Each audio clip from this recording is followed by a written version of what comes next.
Today we are going to begin with your lesson number 16 of your class 5 EVS, that is this showed us the way. So let's begin with this lesson. Many great people have been born in our country. बहुत सारे great people हमारी country में born हुए थे. They carried the message of peace and love. उन्होंने क्या message carry करा था कि peace का, शांति का और प्यार का. Many social reformers, scientists and others have devoted their lives to bring about social and religious changes for the betterment of our society. बहुत सारे reformers थे, social reformers थे, scientists थे, अपनी lives devote कर दी थी हमारी लाइफ को बेटर करने के लिए, सोशल और लाइफ को, रिलीजियस लाइफ को चेंज करने के लिए और हमारी सोसाइटी को बेटर करने के लिए. नाउ सोशल रिफॉर्मर्स कौन कौन थे? सोशल रिफॉर्मर्स कौन होता है? Believed in reforming society by educating people to give up wrong and evil practice in the society. उन्होंने क्या करा था?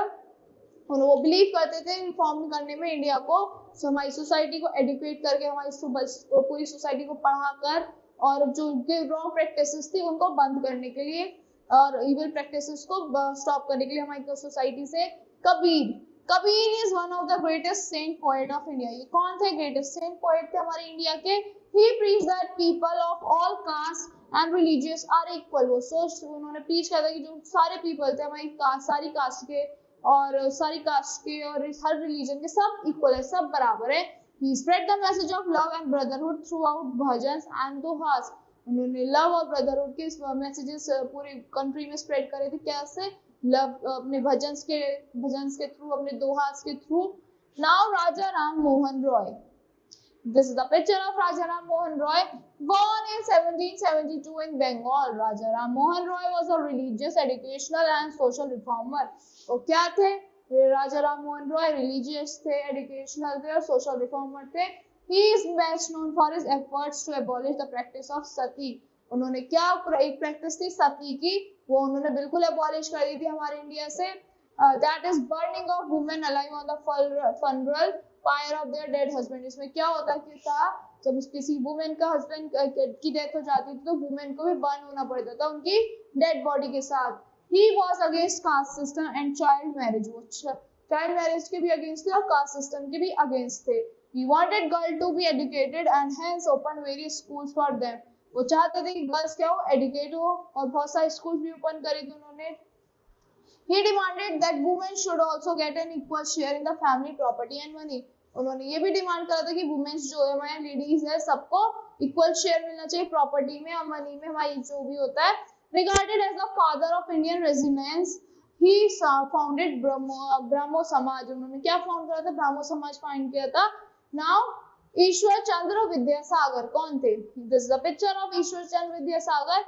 He was an educator, philosopher and writer. वो एक एजुकेटर थे, फिलोसफर थे और राइटर थे. He believed that both men and women should be given education irrespective of their caste or creed.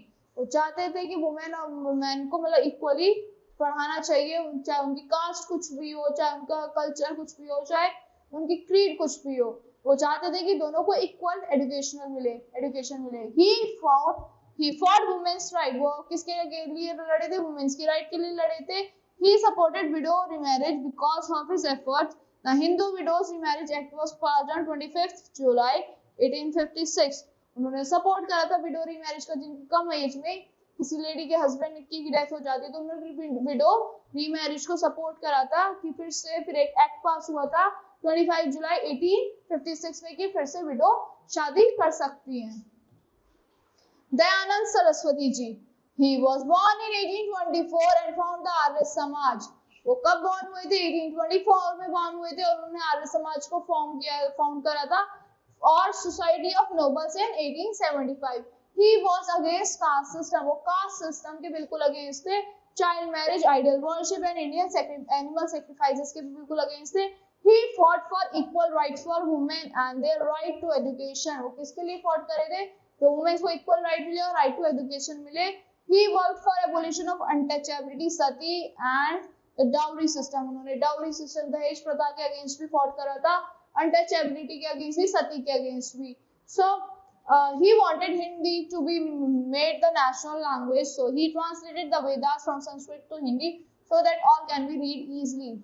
So उन्होंने वो चाहते थे कि हिंदी आपकी नेशनल लैंग्वेज बने और उन्होंने ट्रांसफर कर दिए थे आपके सारे वेदास संस्कृत से हिंदी में, जिससे वो कोई भी उन्हें इजिली पढ़ सके। He opened the Dayanand Anglo-Vedic that is DAV school all over North India. आपने देखा होगा हमारे पूरे all over North India में DAV स्कूल है। वो किसने ओपन करे थे? दयानंद सरस्वती जी ने ओपन करे थे। उनका DAV स्कूल उन्होंने ओपन करा था, that is Dayanand Anglo Vedic schools in his quest to spread knowledge and education। वो चाहते थे कि पूरी इंडिया में नॉलेज स्प्रेड हो, एजुकेशन स्प्रेड हो। Sir Syed Ahmad Khan born in 1817, कब born हुए थे ये? 1817 में born हुए थे। He was great educationalist and reformer। वो क्या थे? great educationalist थे और reformers थे।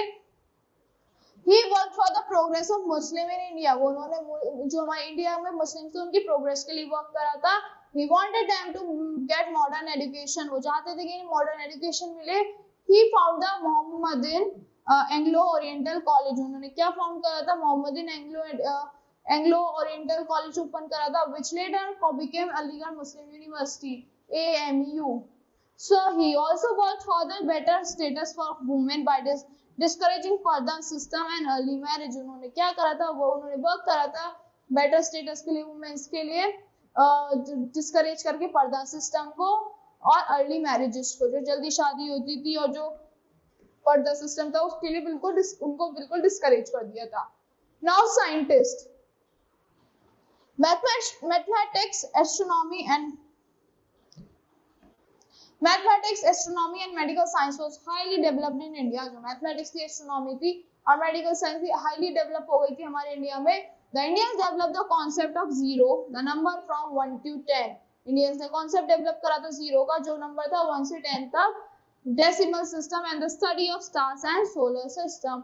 Aryabhata and Varahamihira were famous astronomers of earlier times. कौन थे एस्ट्रोनॉमर्स? वराहमिहिर और आर्यभट्ट हमारे फेमस एस्ट्रोनॉमर्स थे पुराने टाइम के। Aryabhata was also a great mathematician. जो आर्यभट्ट थे हमारे बहुत ज्यादा ग्रेट मैथमेटिशियन थे। So medicine was highly advanced in ancient India. जो मेडिसिन थी ये बहुत ज्यादा एडवांस थी हमारे एंशिएंट इंडिया में। Ayurvedic system of medicine was developed in India 1000 of year ago। जो आयुर्वेदिक सिस्टम था मेडिसिन का, वो हमारे इंडिया में बहुत हजारों साल पहले आ गया था। चरखा, सुश्रुता, चरखा and Sushruta knew a lot about medicine and human body. जो चरखा थे और हमारे सुश्रुता थे वो बहुत कुछ जानते थे हमारे मेडिसिन के बारे में, हमारी ह्यूमन बॉडी के बारे में। Sushruta is called the father of plastic surgery. Sushruta को क्या कहते थे हम? फादर ऑफ प्लास्टिक सर्जरी भी कहते हैं। Sushruta Samhita by Sushruta a surgeon and Charaka Samhita bye चरखा अ फिजिशियन। सो ये कौन थे? सुश्रुता एक सर्जन थे हमारे और चरखा समीता कौन थे? हमारे फिजिशियन थे। Some of the famous scientists who have contributed to the progress of science in our country are Jagdish Chandra Bose, C.V. Raman, S. Chandrasekhar, Vikram Sarabhai, Homi J.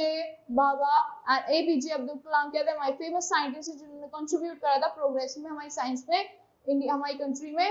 Homi J Bhabha is considered as the father of Indian atomic energy of program. Homi J Bhabha को क्या consider करते हैं? Father कहते हैं इनको हमारे Indian atomic energy के program के। And APJ Abdul Kalam, former president of India, known as the missile man. APJ Abdul Kalam को क्या कहते हैं? मिसाइल मैन भी कहते हैं। वो फॉर्मर प्रेसिडेंट थे हमारे इंडिया के। Now this is the picture of Homi Baba and this is the picture of APJ Abdul Kalam. So that's all for this lesson. I hope you all like the explanation of this lesson. Thank you and have a great day.